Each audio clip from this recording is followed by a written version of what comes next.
2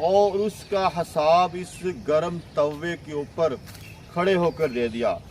اب تم بھی باری باری آؤ اور جو تم نے یہاں کھایا ہے اس کا حساب دو۔ لوگ کہنے لگے کہ یا حضرت آپ تو اللہ کے ولی ہیں اور یہ عمل آپ کی کرامت ہے، ہم دنیا دار ہیں، دنیا داری میں مبتلا ہیں، ہم یہ بھلا کیسے کر سکتے ہیں؟ تو اس کے بعد حضرت سیدنا حاتم اسم رحمۃ اللہ علیہ بڑے ہی مؤثر انداز میں فرمانے لگے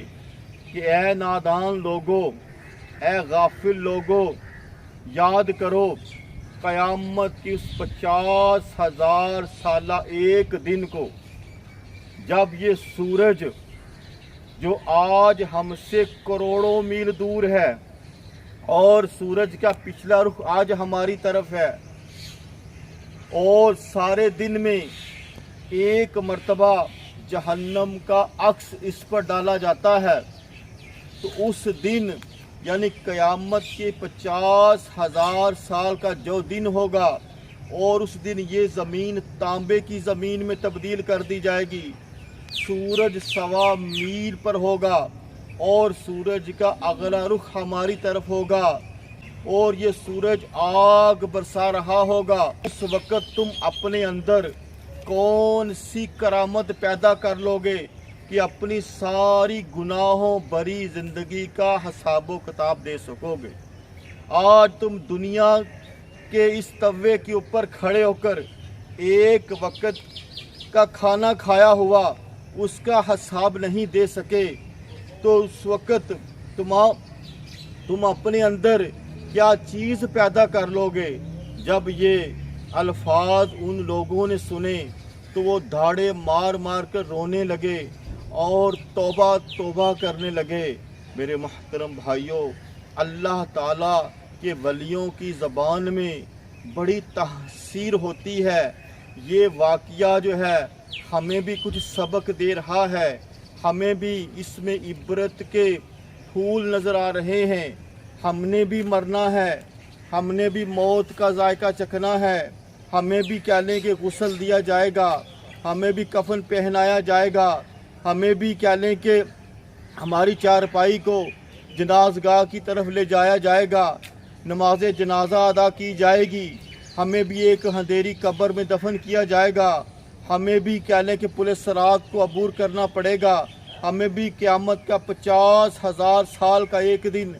دیکھنا پڑے گا، ہمیں بھی حساب و کتاب دینا پڑے گا۔ یہ سورج جو ہے جو کروڑوں میل دور ہے، یہ 1.25 میل پر آگ برسا رہا ہوگا۔ اس دن کے لیے ہم نے کیا تیاری کی ہے، ہم نے کتنے سجدے کیے ہیں، ہم کتنی ریاضتیں کرتے ہیں، ہمارے اندر کیا اچھے اعمال ہیں۔ پیارے بھائیوں، ہمیں محاسبہ کرنا چاہیے، اپنی اصلاح کرنی چاہیے۔ اگر ہم سیدھے راستے پر چل رہے ہیں، ہم صراط مستقیم پر چل رہے ہیں، تو اللہ کا ہمیں شکر ادا کرنا چاہیے۔ اگر معاملہ اس کے برعکس ہے تو ہمیں اپنے اندر فکر پیدا کرنی چاہیے، ہمیں اپنی اصلاح کرنی چاہیے، ہمیں جو ہے کہہ لیں کہ شیطانی راستہ چھوڑ کر اللہ والوں کا راستہ اختیار کرنا چاہیے۔ اللہ تعالیٰ کے نیک بندوں کی ہمیں صحبت اختیار کرنی چاہیے، ہمیں اپنی قبر کو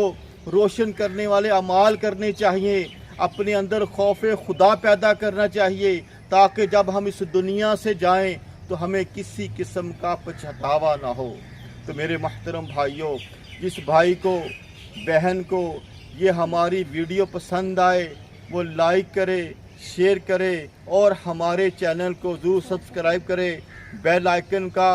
بٹن بھی دبائیں تاکہ آئندہ آنے والی ویڈیوز کا میسیج جو ہے وہ آپ تک پہنچ جائے۔ اللہ تعالی ہمیں عمل کی توفیق عطا فرمائے، اللہ ہمیں نیک عمال کرنے کی توفیق عطا فرمائے، اللہ تعالی ہمیں اپنے ماں باپ کی خدمت کرنے کی توفیق عطا فرمائے، اللہ تعالی ہمیں قیامت کے 50,000 سالہ دن کی تیاری کرنے کی توفیق عطا فرمائے، اللہ تعالی ایمان کے ساتھ ہمیں موت نصیب فرمائے۔ نیکسٹ ویڈیو تک شبیر احمد کو اجازت دیجیے، اللہ حافظ۔